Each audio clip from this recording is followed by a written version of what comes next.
Hello दोस्तों, आज हम लोग बात करने जा रहे हैं ह्यूमन फीमेल रिप्रोडक्टिव सिस्टम के अगले ऑर्गन के, जिसको हम लोग यूटरस या फिर वोम्ब के नाम से भी जानते हैं। जो यूटरस या वोम्ब होता है, this one is womb is inverted pear shaped, inverted pear shaped organ है। दिस वन, अगर इसका बेसिक या नॉर्मल फंक्शन की हम बात करें, जो एक इसेंशियल फंक्शन होता है, this is site for gestation, means embryonic development के टाइम पर जो फीटल ग्रोथ होती है, फीटल्स का जो डेवलपमेंट होता है वो इस यूट्रस में ही होता है, इसलिए इसको साइट ऑफ जेस्टेशन भी कहते हैं। Very clear. एक हम यहाँ पर बहुत एक छोटा सा एक डायग्राम या कह सकते हैं एक इनिशियल डायग्राम, इसको थोड़ा सा ड्रॉ करके समझने की कोशिश करते हैं। ओके, ये यूट्रस का डायग्राम मैं ड्रॉ कर रहा हूँ। जैसा कि आप जानते हैं कि इसमें दोनों तरफ एक एक ओवरी पाई जाती है। ओवरी से कनेक्टेड ये फैलोपियन ट्यूब्स पाई जाती हैं।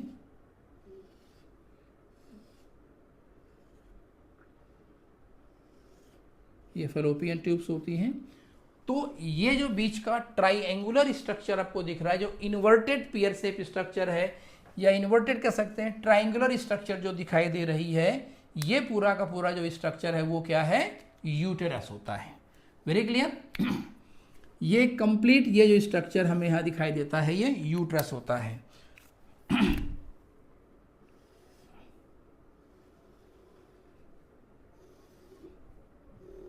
This one, the entire is the uterus. Human female reproductive system के मैं हर एक ऑर्गन का इंडिविजुअल डिस्कशन इस समय कर रहा हूँ, इसलिए मैं पूरा डायग्राम एक साथ ना ड्रॉ करके उसके एक एक पार्ट को ड्रॉ कर रहा हूँ, ताकि हम उसको आसानी से समझ सकें। डन। तो this whole structure is uterus और वोम्ब है। इस यूट्रस में यदि हम इसका एनाटॉमिकल डिवीजन करने की बात करें, एनाटॉमिकल डिवीजन, तो दिस वन इज फंडस होता है। ओके, इसके बाद ये जो बीच का पोर्शन हमको दिखाई देता है, ये जो यहां से लेकर के ये वाला जो पोर्शन होता है, इसको हम लोग बोलते हैं बॉडी द मिडल पोर्शन। और इसके बाद ये जो पोर्शन होता है, जिसको हम लोग बोलते हैं सर्विक्स। ओके, तो यह कहा जा सकता है कि यूट्रस का एनाटॉमिकल डिवीजन 3 पार्ट में होता है। Fundus, the superior most part, middle the body, and lower most the inferior part is the cervix. Very clear. चलिए, ये तो एक इसका फ्रंटल व्यू का अरेंजमेंट है। और यदि हम इसके लेटरल व्यू के अरेंजमेंट ऑफ यूट्रस और उसका बात करें, यूरिनरी ब्लैडर की बात करें, तो जैसे एक ह्यूमन फीमेल में यहां पर यह प्रेजेंट होता है क्या, urinary bladder. This one is the urinary bladder. इसको हम ड्रॉ कर सकते हैं, यहां पर थोड़ा सा अलग और अच्छा ड्रॉ करते हैं।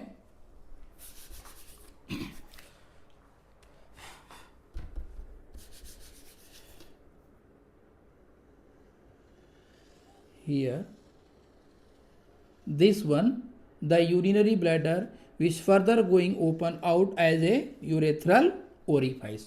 Very clear. And if we see the arrangement of uterus, then the uterine arrangement looks like this, like this. ये यूट्राइन अरेंजमेंट दिखाई देता है हमें इस तरीके से, like this, and then it is followed by vagina। इस तरीके से ये दिखाई देगा। और then posteriorly they are present the what, rectum. Here present the rectum. इस तरीके से ये अरेंजमेंट दिखाई देता है। तो ये कहा जा सकता है कि यहां पर ये जो हमने बनाया है, this one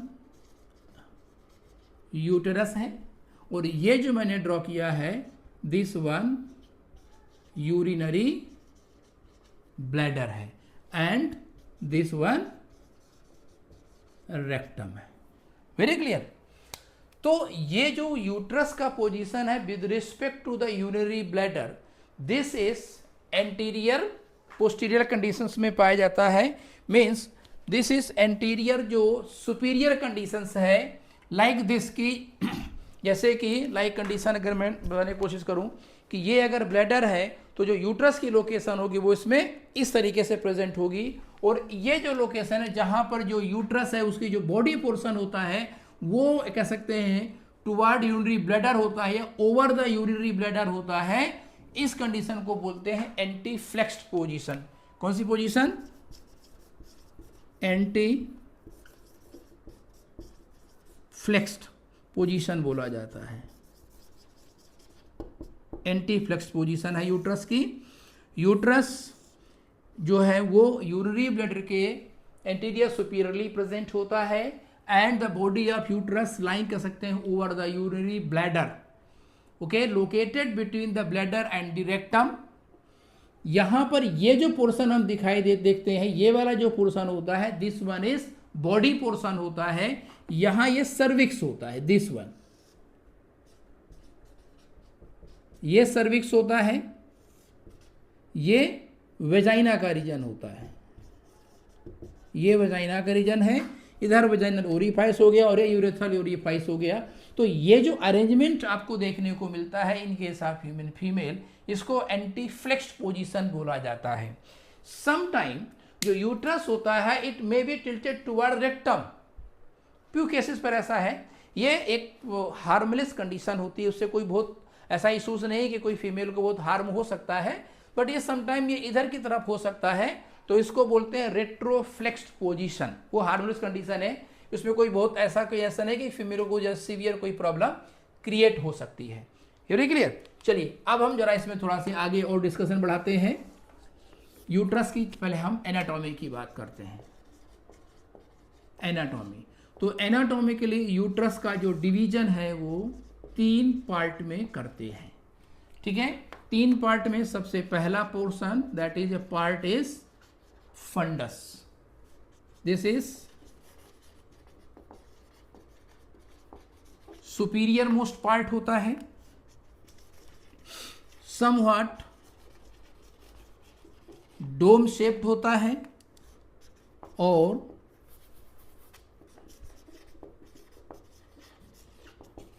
thickest layer of muscle पाई जाती है। यहां पर thickest layer of muscle present होगी और दिस इज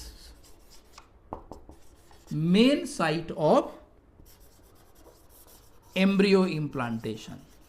जो एम्ब्रियो का इम्प्लांटेशन होता है वो मेनली फंडस वाले लोकेशन पे, मतलब अगर मैं डायग्रामेटिक प्रेजेंटेशन रिप्रेजेंट करने की कोशिश करूं तो जो इम्प्लांटेशन होगा वो यहाँ पर इस तरीके से हमें दिखाई देता है, लाइक दिस, ये ओके। यहाँ ये इम्प्लांटेशन दिखाई देता है। यहाँ ये जो डायग्राम दिख रहा है दिस वन इज एम्ब्रियो। तो एम्ब्रियो का जो अटैचमेंट होता है, फीटस का जो अटैचमेंट होता है वो मोस्ट ऑफ केसेस पर फंडस की तरफ होता है। Done, okay. Then middle portion is body. Body ये मिडल पार्ट है, ओके। इन्वर्टेड पियर लाइक यही दिखाई देता है, कह सकते हैं ट्रायंगुलर होगा, ट्रायंगुलर मिलेगा। ये मिडल पार्ट है, ट्रायंगुलर है।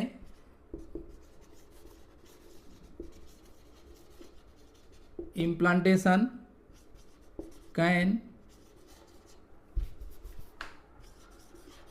also occur successfully on its wall। इसके वॉल में भी इम्प्लांटेशन हो सकता है, यहाँ पर भी हो सकता है या यहाँ पर भी हो जाए या कहीं भी हो जाए, वो सक्सेसफुल रहेगा। तो 2 चीजें क्लियर हुई। नंबर 1 तो अगर इम्प्लांटेशन फंडस की वॉल से होता है तो प्रेगनेंसी सक्सेसफुल रहेगी, या इम्प्लांटेशन बॉडी में कहीं पर होता है तो भी प्रेगनेंसी सक्सेसफुल रहेगी। उसका कारण क्या है? एक्चुअली इन दोनों केसेस पर कंडीशन क्या है कि जो स्पेस होगा available for the fetal growth के लिए जो अवेलेबल स्पेस चाहिए वो आसानी से मिल जाएगा, क्योंकि यहाँ पर जो कैविटी का वॉल्यूम ज़्यादा है, मसल्स अमाउंट ज़्यादा है, तो ये आसानी से क्या हो सकते हैं? एक्सपांड हो सकते हैं according to the growth of fetus. So if implantation taking place on the wall of fundus or on the wall of the body, these will lead to a successful pregnancy. Very clear? अच्छा, जो तीसरा anatomical part अगर हम uterus की बात करते हैं तो वो होता है सर्विक्स। थर्ड पोर्शन जो लोअर मोस्ट पोर्शन होता है वो सर्विक्स होता है। Cervix this is lower most part,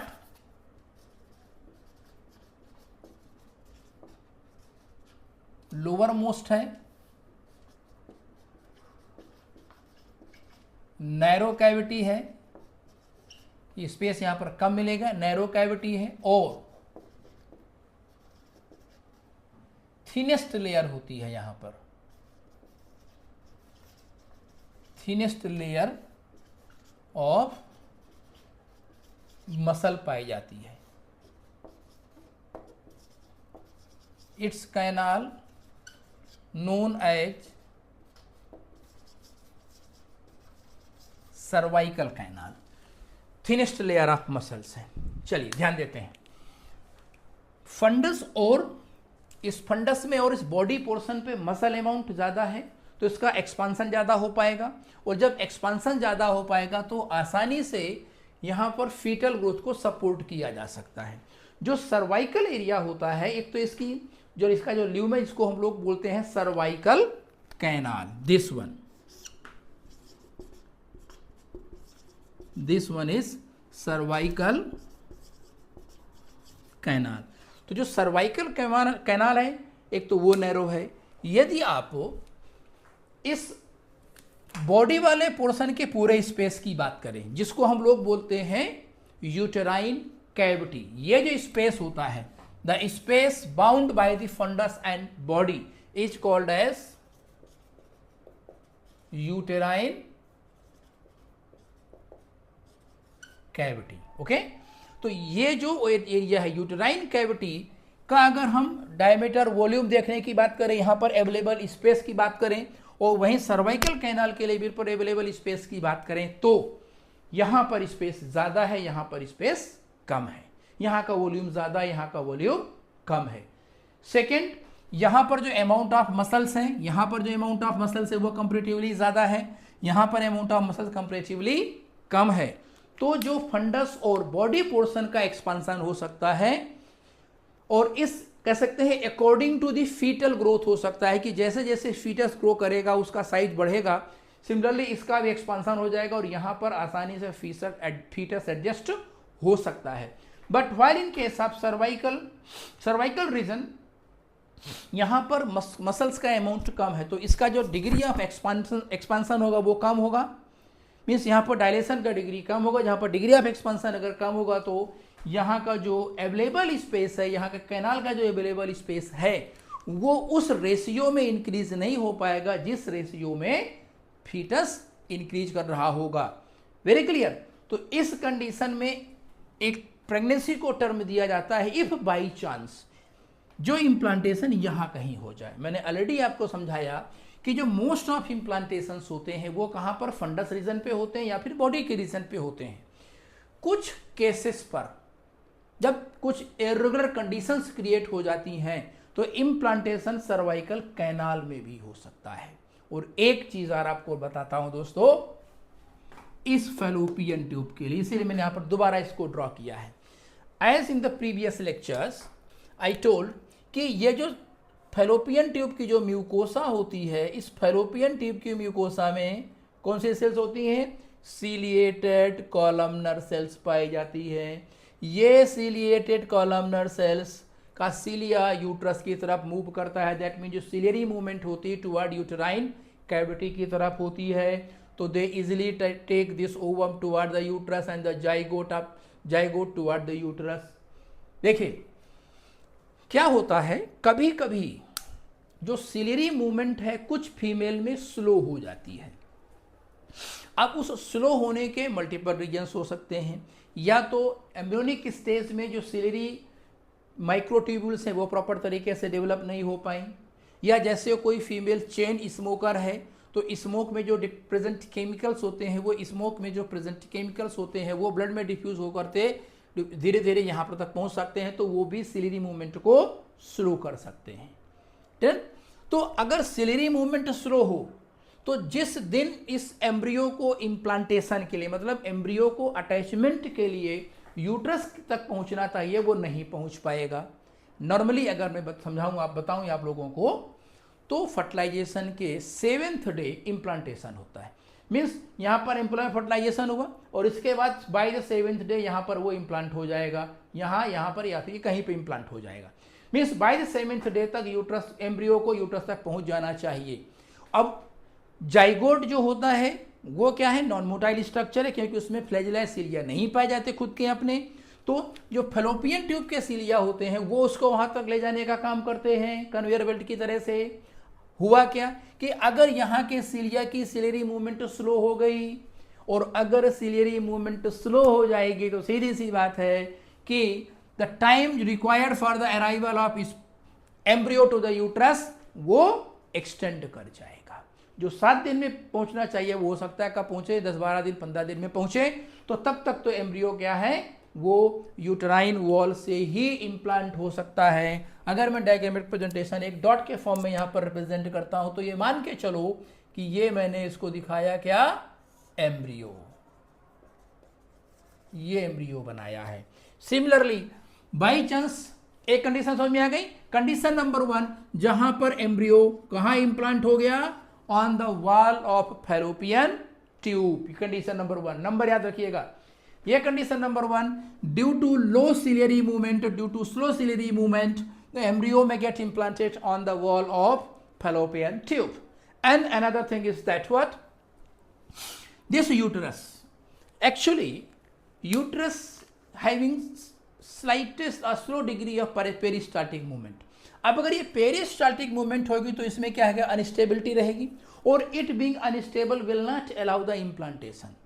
तो कुछ हार्मोन्स जैसे one of them is progesterone, वो क्या करता है, यूटेराइन लेयर्स को स्टेबल बनाने का काम करता है, और जब यूटेराइन लेयर स्टेबल होती हैं तो वो इम्प्लांटेशन को क्या करती हैं, सपोर्ट करती हैं, और जिसके कारण जो एम्ब्रियो है वो आसानी से यूटेराइन वॉल में इम्प्लांट हो जाता है। तो अगर मान लो प्रोजेस्टेरॉन लेवल कम हो, और ये ऐसा भी देखा गया है कि during implantation, that mean fertilization से लेकर अगले 7वें-8वें दिन के बीच में, इन दिनों फीमेल में एक हार्मोन और निकलता है जिसको हम लोग बोलते हैं रिलैक्सिन। रिलैक्सिन भी यूटेराइन मूवमेंट को स्लो डाउन करता है, रिलैक्स करता है। जनरली हम नीट में क्या पढ़ाते हैं, progesterone help in relieving the uterine movement that allow the attachment of the embryo. इसके अलावा हम ये ऐड कर सकते हैं कि रिलैक्सिन भी निकलता है, लेकिन माय डियर फ्रेंड, सिंस मैं आपको हमेशा बताता हूं कि हमारा या कह सकते हैं मेरा जो अपना फोकस है वो बेसिकली नीट के लिए है, तो रिलैक्सिंग जो टर्मिनोलॉजी है वो कह सकते हैं हार्मोन है, यहाँ यूज नहीं करें, बट फॉर बेटर इन्फॉर्मेशन मैं आपको ये बता दे रहा हूँ कि ऐसा माना जाता है कि रिलैक्सिन भी निकलता है। वो जो रिलैक्सिन होता है वो भी यूटेराइन मूवमेंट को स्लो डाउन करता है, जिससे कि क्या इम्प्लांटेशन को सपोर्ट कर पाए।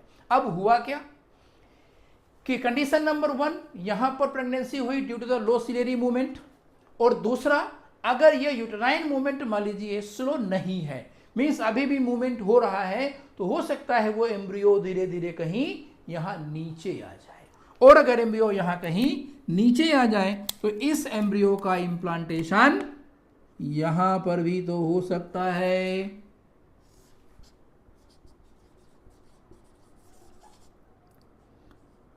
ये नंबर 2, ये नंबर याद रखिए, number 1 embryo on the wall of fallopian tube, and number 2 embryo on the wall of cervix. 2 type के नंबरिंग्स हैं, एक रोमन नंबर से लिखे हैं और दूसरा नॉर्मल डिजिट में लिखे हुए। जो रोमन नंबर्स होते हैं वो एनाटॉमिकल डिवीजन ऑफ यूट्रस को रिप्रेजेंट कर रहा है, और ये नंबर किसको रिप्रेजेंट कर रहा है? इम्प्लांटेशन को रिप्रेजेंट कर रहा है। तो हमें दो एबनॉर्मल इम्प्लांटेशंस दिखाई देते हैं। एक एबनॉर्मल इम्प्लांटेशन कहाँ दिखाई दिया? वॉल ऑफ फैलोपियन ट्यूब, और दूसरा एबनॉर्मल इम्प्लांटेशन में दिखाई दिया वॉल ऑफ सर्विक्स। तो ये दोस्तों, ये जो दो इम्प्लांटेशंस होते हैं, ये जो दो इम्प्लांटेशंस होते हैं, नंबर 1 वाला प्लस नंबर 2 वाला, ये दोनों implantation lead to ectopic pregnancy. Ectopic pregnancy को लीड करते हैं। The pregnancy other than the fundus and body of uterus in any part, whether it is the cervix or in the fallopian tube, is ectopic pregnancy, and this ectopic pregnancy is fetal, और ये fetal foetus और mother या female दोनों के लिए है। और वो क्यों है? फीटस की ग्रोथ हुई उस हिसाब से जिस जहाँ पर इम्प्लांटेशन है वो ग्रो नहीं कर रहा है, मतलब सर्वाइकल ग्रोथ उतनी ज़्यादा नहीं है, तो फीटस के ऊपर प्रेशर आएगा तो फीटस की डेथ होगी। साथ ही साथ फीटस ग्रो करेगा उस हिसाब से ये नहीं ग्रो करेगा तो यहाँ का टिश्यू भी इंजर होगा, देन फैलोपियन ट्यूब या सर्विक्स की वॉल डैमेज हो सकती है। तो ये फेटल फीटस के लिए और मदर दोनों के लिए ही होती है। तो ectopic pregnancy is a type of pregnancy where implantation takes place either on the wall of fallopian tube or on the wall of cervix. Very clear? ये प्रेगनेंसी फेटल क्यों है? रीजन कि यहाँ पर जो ल्यूमेन का डायमीटर कम है, ल्यूमेन अवेलेबिलिटी ऑफ ल्यूमेन है कम है, या स्पेस यहाँ पर कम है, मसल्स का वॉल्यूम कम है, जिसके कारण इनका एक्सपेंशन उतना ज़्यादा नहीं हो पाता कि ये फीटस के हिसाब से एक्सपांड कर पाए, और फीटस की ग्रोथ यहाँ पर एबनॉर्मली कह सकते हैं डिस्टर्ब होना शुरू होती है, और मदर को और फीटस दोनों को हार्म हो सकता है। खैर चलिए ध्यान देते हैं। तो यूट्रस कैसा है? इन्वर्टेड पियर लेग स्ट्रक्चर है, साइट ऑफ जेस्टेशन होता है, इम्प्लांटेशन यहीं पर प्रेजेंट होता है। एक चीज़ और, अगर हम डायमेंशन की बात करें, एक ऐसी female who has never experience the pregnancy, अगर उसमें हम यूट्रस की डायमेंशन की मैं बात करूं, dimension of uterus,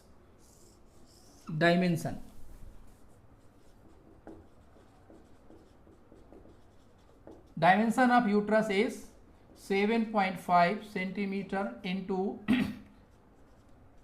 5 centimetre into 2.5 centimetre in a female who never experienced pregnancy ever before. Okay, किसी फीमेल ने जिसने who never experience pregnancy ever,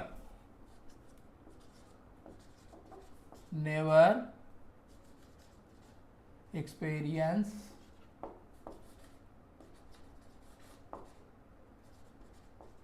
pregnancy, जिसमें पहले कभी कोई प्रेगनेंसी नहीं हुई है, उसमें जो कह सकते हैं जो नॉर्मल डायमेंशन ऑफ यूट्रस होता है, लेंथ 7.5 सेंटीमीटर के आसपास है, इसका जो डायमीटर है 5.5 सेंटीमीटर के आसपास होता है, और जो विड्थ होती है वो 2.5 सेंटीमीटर के आसपास होती है। ओके, यूट्रस का जो लोकेशन है बिटवीन ब्लैडर और रेक्टम के बीच में होता है, एंटीरियर पोस्टीरियर लोकेशन में दिखाई देती है। इस पोजीशन को हम लोग एंटीफ्लेक्स पोजीशन बोलते हैं। डन। यूट्रस का एनाटॉमिकल डिवीजन 3 पार्ट में हम देखते हैं। 3 पार्ट में सबसे अपर मोस्ट जो डोम लाइक स्ट्रक्चर फंडस होता है, जो यहाँ पर मसल अमाउंट सबसे ज़्यादा होता है, और मैक्सिमम जो इम्प्लांटेशंस होते हैं वो फंडस के रीजन में पाए जाते हैं। मिडल पोर्शन बॉडी कहलाता है। इसके अंदर जो हॉलो स्पेस कैविटी होती है उसको हम लोग यूटेराइन कैविटी बोलते हैं। The space or the cavity bind by the uterus is known as uterine cavity होती है। दिस यूटेराइन कैविटी सब provide space for the growth of fetus. If implantation taking place on the wall of fundus or on the wall of body, thus pregnancies will be completing successfully. Very clear? The lowermost nervous portion of the uterus is the cervix, जो thinnest wall होता है, जहाँ पर muscle amount कम होता है, इसमें ये canal पाई जाती है। Very clear. और implantation sometime may take place on the cervix also. So two abnormal pregnancies are there, either on the embryo implantation on the wall of fallopian tube or the implantation of embryo on the wall of cervix. इन दोनों cases पर pregnancies को हम लोग ectopic pregnancy बोलते हैं, क्योंकि ये ectopic pregnancies क्या है, those are basically the type of pregnancy those implanted on the abnormal side, those are not meant for purpose of implantation.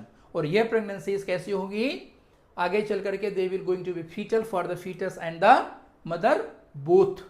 क्यों होगी, once again I am telling you, यहाँ पर जो अवेलेबल ल्यूमेन का space होता है वो कम होता है, मतलब नैरो होता है. यहाँ पर मसल का अमाउंट कंपेरेटिवली कम होता है, जिसके कारण इनकी जो ग्रोथ होती है, इनका जो एक्सपांसन होता है वो फीटस की ग्रोथ के हिसाब से नहीं हो पाता है, जिसके कारण ये फीटस की डेथ हो सकती है. Very clear. मदर की भी डेथ हो सकती है डिपेंडिंग ऑन द कंडीशंस जो उसमें आगे आने वाली होंगी. Very clear. चलिए, now you can take the screenshot. So and now I am going to explain the histological aspect of uterus. Hope आपने ले लिया होगा इसका स्क्रीनशॉट. चलिए आगे बात करते हैं.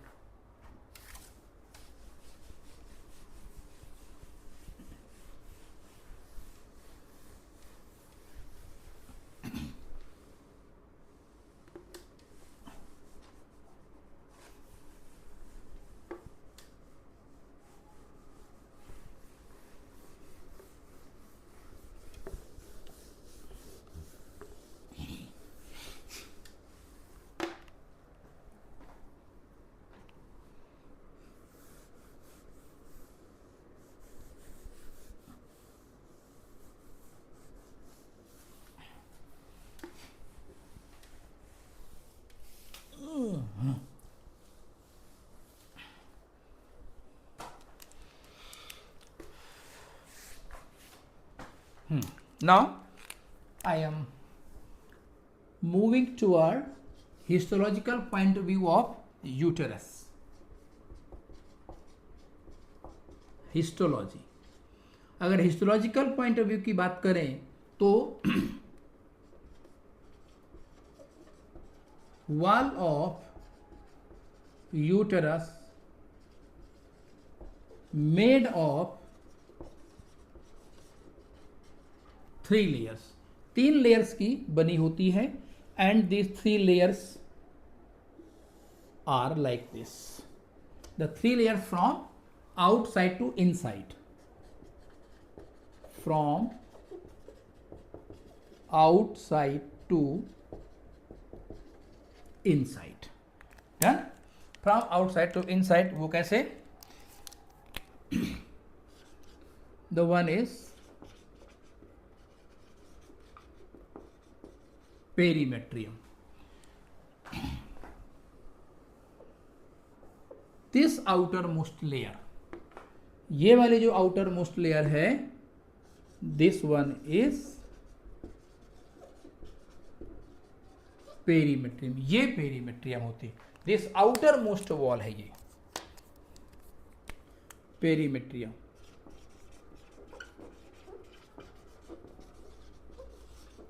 Outer most layer, and being outer most, basically this derived from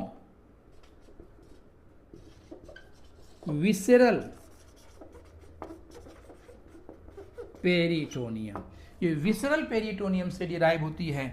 और अगर विसरल पेरिटोनियम से डिराइव्ड है तो शायद आपको याद हो किसका बना होगा, सिंपल स्क्वैमस एपिथेलियम का बना होगा. ओके. अच्छा, एक चीज और है, सिंपल स्क्वैमस एपिथेलियम तो प्रेजेंट है ही है. इसमें ऐसा देखते हैं कि अब इसको ब्रैकेट में हटा के आगे बताता हूं. इसमें जो अगर हम विसरल एपिथेलियम की, इस विसरल पेरिटोनियम की बात करूं तो उस विसरल पेरिटोनियम में तो 100% सिंपल स्क्वैमस एपिथेलियम है, लेकिन this is also provided with what, areolar connective tissue. Areolar connective tissue भी प्रेजेंट होता है साथ ही साथ। तो ये आउटर मोस्ट लेयर है, वेरी क्लियर। आउटर मोस्ट होने के साथ साथ अगर इसका हम हिस्टोलॉजिकल पॉइंट ऑफ व्यू देखें तो ये किसका बना है, सिंपल स्क्वैमस एपिथेलियम का है। But this simple squamous epithelium is along provided with loose connective tissue और एरियोलर कनेक्टिव टिश्यू प्रेजेंट होता है। यही layer, you know this layer itself, आगे चल करके दिस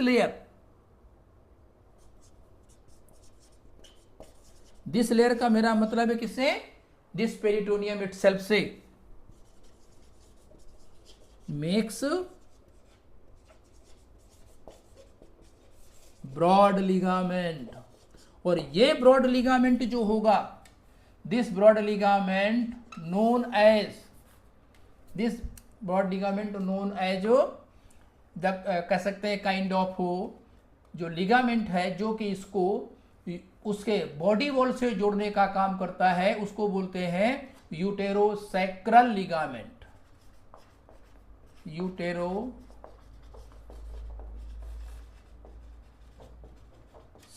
लिगामेंट होता है ये। और ये यूटेरोसैक्रल लिगामेंट देखो, यूटेरो मतलब यूट्रस और प्लस सैक्रल, तो यूट्रस को सैक्रल रीजन से जोड़ने का काम करता है, यूट्रस को सपोर्ट करने का काम करता है। ठीक है, तो जो perimetrium outermost simple squamous epithelium का बना है, it is also provided with some amount of loose connective tissue, the areolar connective tissue. Later जो आगे ये यहां से एक्सटेंड कर जाएगा और एक्सटेंड होकर के ये बनाता है डबल फोल्ड ऑफ पेरिटोनियम। और वो जो डबल फोल्ड ऑफ पेरिटोनियम बनेगा वो एक प्रकार के लिगामेंटस स्ट्रक्चर के फॉर्म में डेवलप हो जाता है। और now known it is uterosacral ligament, जो कि यूट्रस को सैक्रल रीजन से सपोर्ट करता है ये। Done, okay. Next one, middle layer. ये आउटर मोस्ट हो गया, अब आते हैं मिडल लेयर। मिडल लेयर में आता है क्या, myometrium.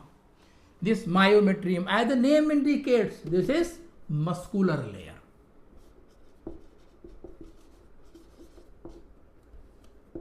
Middle and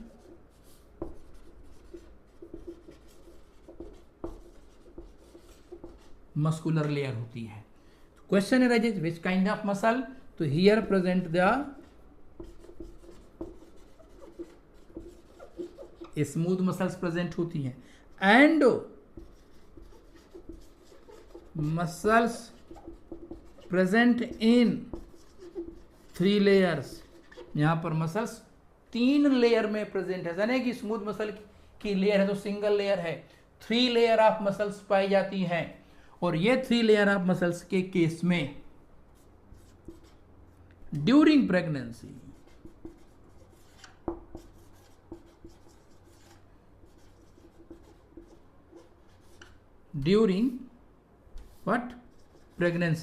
during pregnancy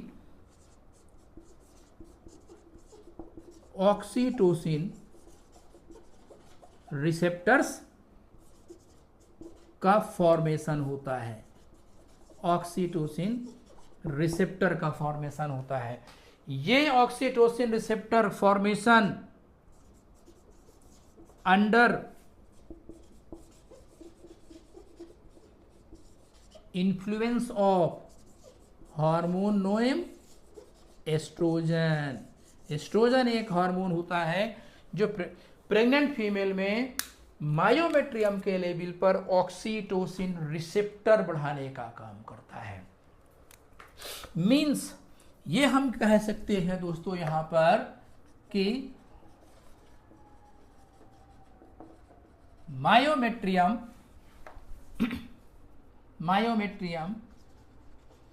becomes highly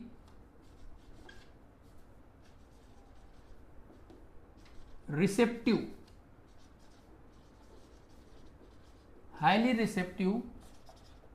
for oxytocin and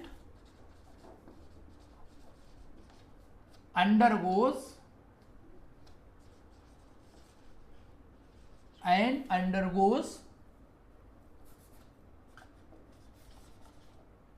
वाइगोरस contraction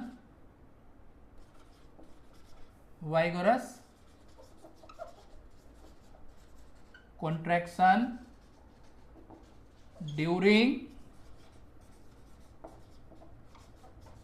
child birth और पार्च्यूरिशन. डन.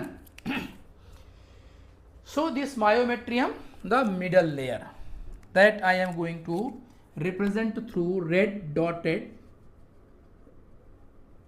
इस जो लंबा बना है मैंने बना के दिया आपको. रेड डॉटेड जो स्ट्रक्चर यहां पर मैंने ड्रॉप बनाया है, दिस रिप्रेजेंट द मायोमेट्रियम. ये मायोमेट्रियम का रीजन है. Very clear. तो जो मायोमेट्रियम है यहां पर 3 लेयर ऑफ स्मूथ मसल्स पाई जाती हैं. ये 3 लेयर ऑफ स्मूथ मसल कैसी मसल्स हैं? स्मूथ मसल्स हैं, मतलब स्केलेटल मसल्स या कार्डियक मसल्स नहीं है.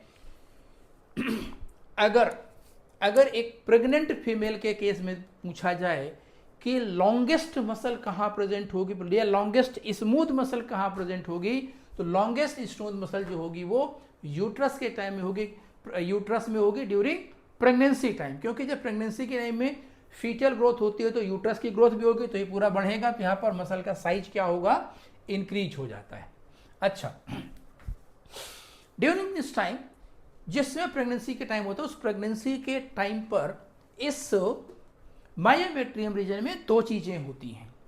एक तो होती है हाइपरट्रॉफी.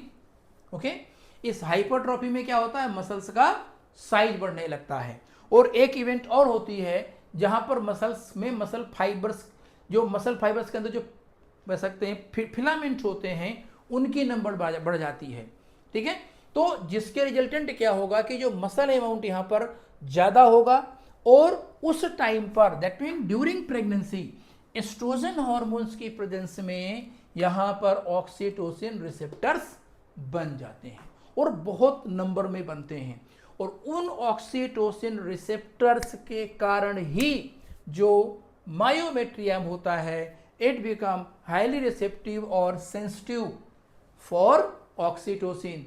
दैट इज वाई हम क्या कहते हैं कि जिस समय चाइल्ड बर्थ होता है, पार्च्यूरेशन होता है, उस टाइम पर मायोमेट्रियम अंडरगोज वाइग्रोस कॉन्ट्रैक्शन. मीन्स यहां पर कॉन्ट्रैक्शंस इधर से और इधर से बहुत ज्यादा होता है, और जब डिग्री ऑफ कॉन्ट्रैक्शन ज्यादा होगी, जिसको हम लोग बोलते हैं लेबर पेन, जिसके रिजल्टेंट फीटस या कह सकते हैं जो चाइल्ड होता है वो बाहर आ जाता है, दैट इज पार्च्यूरेशन या चाइल्ड बर्थ होता है. तो the type of layer of uterus which is responsible for vigorous contraction to lead childbirth, and that is myometrium. इस मायोमेट्रियम में कौन सी मसल है? स्मूथ मसल है. इस स्मूथ मसल की कितनी लेयर हैं? तो 3 लेयर्स होती हैं. साथ ही साथ ये पूछा जा सकता है कि this layer is responsible for which hormone? तो that is for oestrogen hormone. Sorry, this is for the oxytocin hormone. And इस ऑक्सीटोसिन हार्मोन के लिए, इसको हाईली रिस्पॉन्सिव बनाने के लिए, हाईली रिसेप्टिव बनाने के लिए जो रिक्वायर रिसेप्टर्स होते हैं, उनको बनाने का काम कौन करेगा? तो वो करेगा एस्ट्रोजन हार्मोन करेगा. डन. चलिए, ये डू वन थिंग, अभी आप इसका स्क्रीनशॉट ले लो, क्योंकि तीसरी लेयर में जो पढ़ानी है अभी इसकी एंडोमेट्रियम, जिसका डिटेल कंपेरेटिवली थोड़ा सा ज्यादा होगा. तो प्लीज आप इसका एक स्क्रीनशॉट ले लें.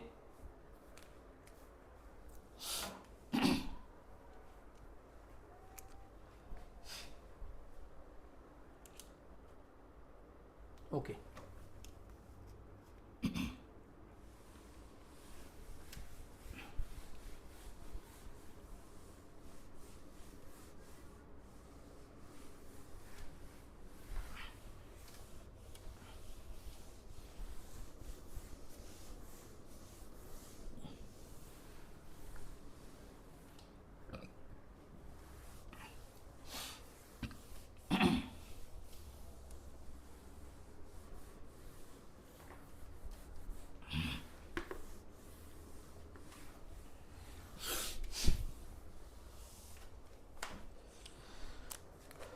So here wall of uterus में से ही हम अब बात करने जाने वाले हैं थर्ड लेयर की.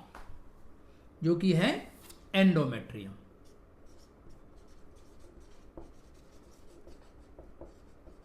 Endometrium. The endometrium is the innermost layer.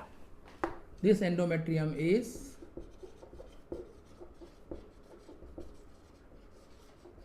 innermost layer होती है। अगर इस डायग्राम में देखा जाए तो कौन सी लेयर बनेगी, यहाँ पर ये जो लेयर आपको दिखाई देती है, हमें इसको हटाते हैं, इसका जरूरत नहीं है क्योंकि पढ़ा चुका पहले। ये जो लेयर है, दिस इज एंडोमेट्रियम होती है। ये जो लेयर हमें दिखाई देती है ये एंडोमेट्रियम होती है। तो ये इनर मोस्ट लेयर है endometrium. This inner most endometrium is further divided into 2 layers. इसीलिए कभी कभी कहा जाता है कि endometrium of uterus is stratified. अब ये स्ट्रेटिफाइड का मतलब ये नहीं कि स्ट्रेटिफाइड टिश्यू प्रेजेंट है, यहाँ स्ट्रेटिफाइड का मतलब है लेयर्स हो सकती हैं, और वो बेसिकली बेटा दोस्तों केवल और केवल 2 लेयर्स होती हैं। उन एक लेयर में होता है स्ट्रेटम बेसिलिस होती है, और एक लेयर होती है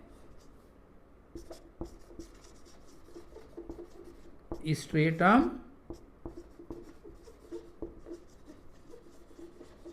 फंक्शनलिस होती है। तो यूट्रस का ये जो एंडोमेट्रियम है, this one layer, this endometrium layer जो है, ये एंडोमेट्रियम खुद भी कितनी लेयर का बना है, 2 लेयर का बना है, स्ट्रेटम बेसिलिस और स्ट्रेटम फंक्शनलिस। जो स्ट्रेटम बेसिलिस है, दिस वन, ये बेसिकली लाइज टुवर्ड्स मायोमेट्रियम। ये मायोमेट्रियम की तरफ होता है। मीन्स अगर इस लेयर को हम एक्सपांड करें, ठीक है, अलग इसको हम कहीं पर ड्रॉ करने की कोशिश करते हैं क्योंकि यहाँ तो इसे स्पेस अवेलेबल नहीं है। अब समझिए ये जो ब्लैक से मैंने सर्कल बनाया हुआ है, इस लेयर को मैं इधर लेके कहीं जा रहा हूं, तो अगर यूट्रस की, जैसे कि आउटर मोस्ट लेयर क्या थी, ये यूट्रस की आउटर मोस्ट लेयर क्या है, पेरीमेट्रियम है। Okay, this one is perimetrium, ये आउटर मोस्ट लेयर हो गई। डन।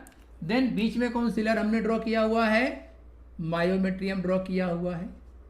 ये मायोमेट्रियम की लेयर हो गई, ये मायोमेट्रियम की लेयर हो गई। एंड देन इनर लेयर जो है ये क्या है, एंडोमेट्रियम है। इस एंडोमेट्रियम को अगर हम डिटेल में बाइफरकेट करें तो एक लेयर तो हमें यहां पर ये मिलती है, एक लेयर तो ये मिलेगी। डन। और ये जो लेयर मिलती है टुवर्ड जो मायोमेट्रियम है, इसी का नाम है stratum basalis. This one is stratum basalis. Very clear. And then inner to this stratum basilis toward the cavity of uterus. That means the immediate lining of uterine cavity is said to be stratum functionalis. ये next layer होती है। ये हो गया stratum functionalis, and then यहां पर ये क्या हो गया, यूटेराइन कैविटी होती है। जनरली हम लोग क्या पढ़ते हैं, name the layer of uterus, name the wall of uterus और the layer of uterus which lines the uterine cavity. तो जो एंडोमेट्रियम होता है, this lines the uterine cavity. Endometrium lines the uterine cavity. Done. अब अगर इसके और further detail में जाए तो which layer of endometrium is the immediate lining of uterine cavity, तो answer will be stratum functionalis. अब चलिए ध्यान देते हैं, जो स्ट्रेटम बेसिलिस है, इस स्ट्रेटम बेसिलिस की जो सेल्स होती हैं समव्हाट ये क्यूबॉइडल होती हैं। Very clear. और क्यूबॉइडल होने के साथ साथ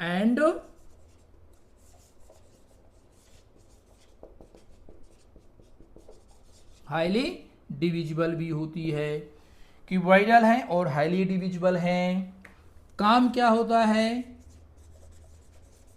टू मेक स्ट्रेटम फंक्शनलिस। अरे ये कैसे हो? तो देख तो बताता हूं कैसे हुआ। एक्चुअली जब फीमेल की मेंस्ट्रुएशन साइकिल होती है तो उस मेंस्ट्रुएशन साइकिल में हम क्या देखते हैं कि ओवम रिलीज होता है। और ओवम जो रिलीज होने के बाद अगर फर्टिलाइजेशन नहीं हुआ है तो क्या होता है? फीमेल में मेंस्ट्रुअल ब्लीडिंग चालू हो जाती है। तो अगर फीमेल में मेंस्ट्रुअल ब्लीडिंग चालू हुई इसका मतलब ये ओवम का फर्टिलाइजेशन नहीं हुआ है। तो क्या पढ़ते हैं कि एंडोमेट्रियम इज शेडेड। जो एंडोमेट्रियम होता है इट इज शेडेड और sloughed out of vagina during each menstrual cycle. तो यहां ये भी पढ़ेंगे कि जो एंडोमेट्रियम है this endometrium shed out in menstrual bleeding. जो मेंस्ट्रुअल ब्लीडिंग होती है due to the failure of fertilisation of the released ovum, तो किस लेयर का होता है?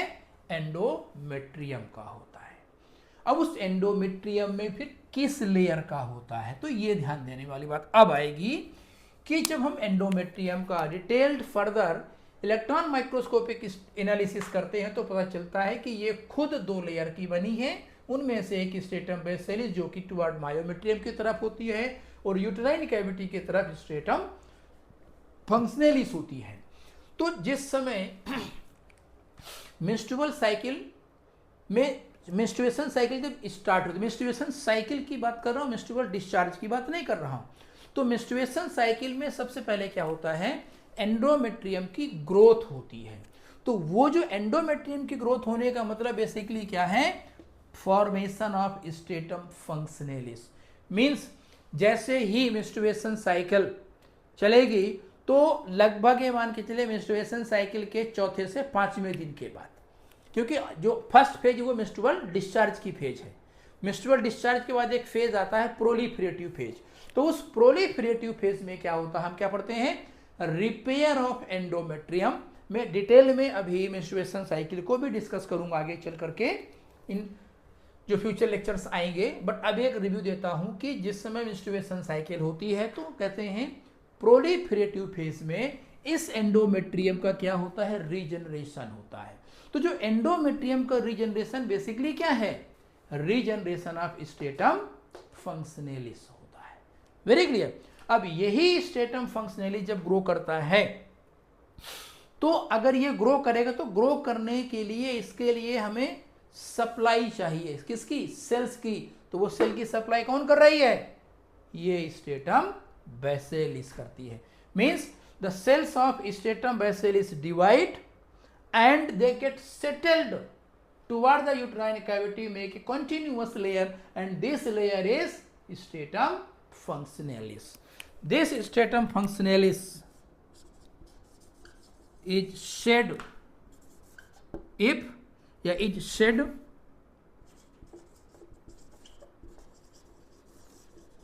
out through vagina if there is no what?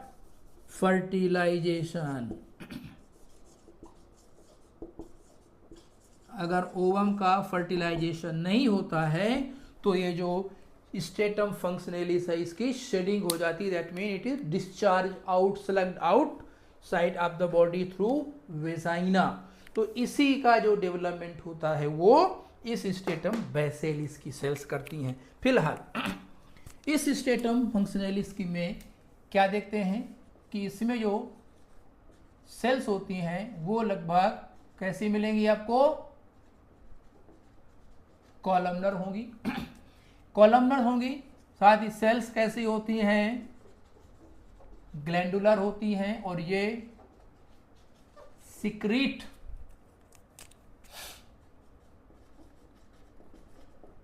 Nutritive fluid. ये जो न्यूट्रिटिव फ्लूइड होता है आगे चल करके एम्ब्रियो को न्यूट्रिशन प्रोवाइड करता है till embryo is not properly implanted on uterine wall. Very clear.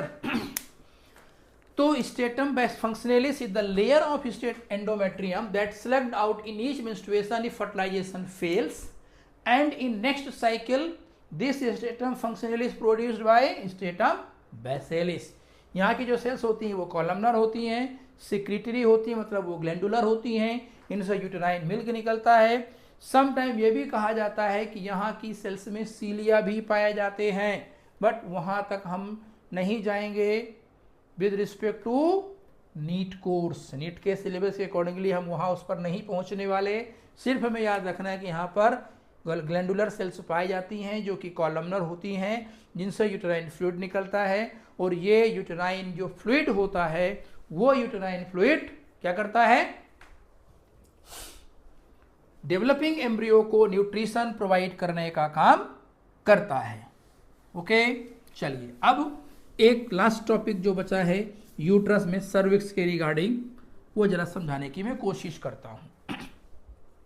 देखिए, एंडोमेट्रियम चाहे वो कहीं का भी हो, मतलब ये इस ऊपर के रीजन का, दैट मीन फंडस और बॉडी पोर्शन का हो, वो भी सिक्रीटरी होता है, मतलब वहाँ के जो एंडोमेट्रियम के सेल्स होंगी वहाँ से भी सिक्रीशंस होंगे ही होंगे। साथ ही साथ सर्वाइकल लेयर की जो एंडोमेट्रियम है यहाँ से भी सिक्रीशंस होते हैं, यहाँ से भी सिक्रीशंस होंगे। तो जब यहाँ से सिक्रीशंस होंगे तो इस सर्वाइकल कैनाल के लेवल पर, ये जो सर्वाइकल कैनाल यहाँ हम देख रहे हैं bound by the wall of cervix, इस सर्वाइकल कैनाल में एक फ्लूइड भर जाता है, ये वाला fluid, this one, and this fluid is cervical fluid. ये सर्वाइकल फ्लूइड है। Cervical fluid secreted by the cells of the cervix. Very clear. अब ये जो सर्वाइकल फ्लूइड है, this cervical fluid is alkaline. Alkaline होने का बेनिफिट क्या मिलेगा, ये स्पर्म को डेथ होने से बचाएगा। वेरी क्लियर, एल्कलाइन होगा। And this is mixture of water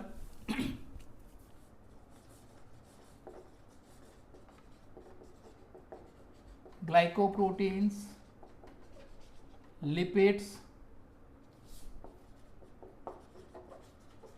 minerals etcetera. ये mixture of water, glycoprotein, lipids, minerals etcetera. जो सर्वाइकल म्यूकस है, ये सर्वाइकल फ्लूइड, जिसको भी सर्वाइकल फ्लूइड या मैं कह दूं सर्वाइकल म्यूकस, ये सर्वाइकल फ्लूइड या सर्वाइकल जो म्यूकस होता है, ये इसका जो विस्कोसिटी है, विस्कोसिटी मीन्स इसका जो डेंसिटी है, फ्लूइडिटी होती है, वो अलग अलग होती है। जो विस्कोसिटी अलग अलग कंडीशंस में मिलेगी। विस्कोसिटी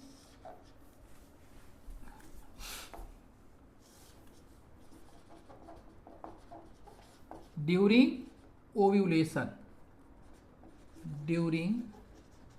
ओव्यूलेशन क्या होगा, लेस होगी, विस्कोसिटी कम होगी।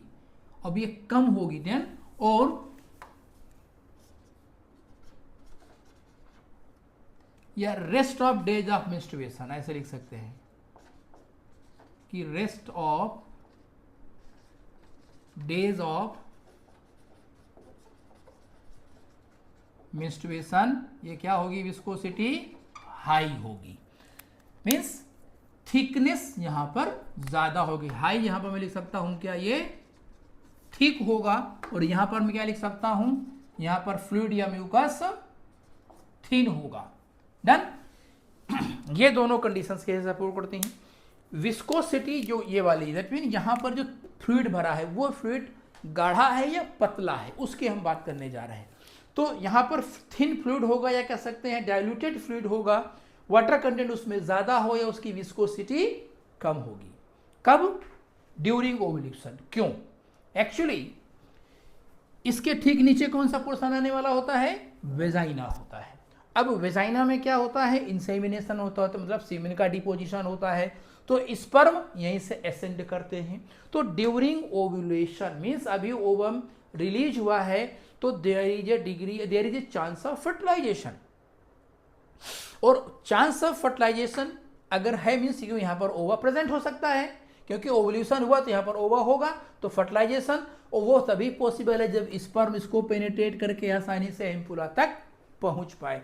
मीन्स जब इसकी विस्कोसिटी थिन होगी, विस्कोसिटी कम होगी, उस टाइम पर ये जो सर्वाइकल फ्लूइड होगा, सर्वाइकल म्यूकस होगा, वो स्पर्म के लिए क्या होगा, हॉस्पिटेबल होगा। हॉस्पिटेबल फॉर स्पर्म्स, स्पर्म्स के लिए हॉस्पिटेबल है, मतलब वो स्पर्म को सपोर्ट करता है। और कितने तरीके से, नंबर 1 नेचर कैसा है, अल्कलाइन है, मीन्स ये स्पर्मिसाइडल इफेक्ट नहीं होने देगा। दूसरा विस्कोसिटी क्या है, कम है, और जब विस्कोसिटी कम होगी तो it will allow the ascend of sperm, मतलब स्पर्म इसको इजीली पेनिट्रेट कर सकते हैं। लेकिन अगर विस्कोसिटी ज्यादा है, म्यूकस थिक है, तो ये क्या होगा, होस्टाइल फॉर स्पर्म होगा, होस्टाइल फॉर स्पर्म्स होगा, मतलब ये स्पर्म्स को सपोर्ट नहीं करेगा। कैसे कि अगर यहां पर जो भरा हुआ म्यूकस थिक है तो स्पर्म के द्वारा इसका पेनिट्रेशन डिफिकल्ट होगा, मीन्स हो सकता है इसका स्पर्म इसको पेनिट्रेट ही ना कर पाए, and if sperm fail to penetrate it there is failure of fertilisation.